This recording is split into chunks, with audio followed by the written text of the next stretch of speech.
She's been legally dead for 28 days, but a Brampton family is hoping they can keep their loved one on life support just a little bit longer. I'm Christina Howard outside of the Brampton courthouse, where the family of 27-year-old Takesha McKitty is seeking a third court injunction, a way to stop the hospital from pulling the plug, at least until they conduct more tests. Takesha McKitty was brought to Brampton Civic Hospital on September 14th, suffering from a drug overdose. She never fully regained consciousness, and 6 days after her admission, two physicians determined she was neurologically deceased. That's brain dead, a legal definition of death in Ontario.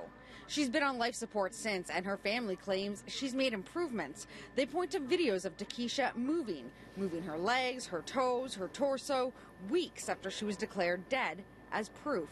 They've retained the outside medical opinion of an American neonatalist, Dr. Byrne, to examine test results.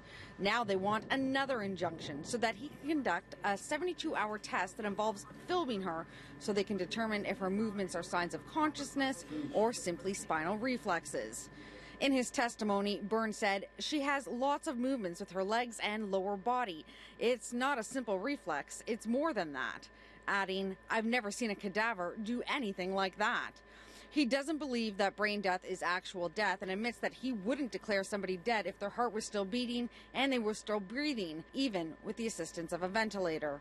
Justice Shaw still has to consider whether to accept his testimony as an expert witness, as he's not licensed to practice medicine in Ontario and has never been an expert witness in a case involving an adult.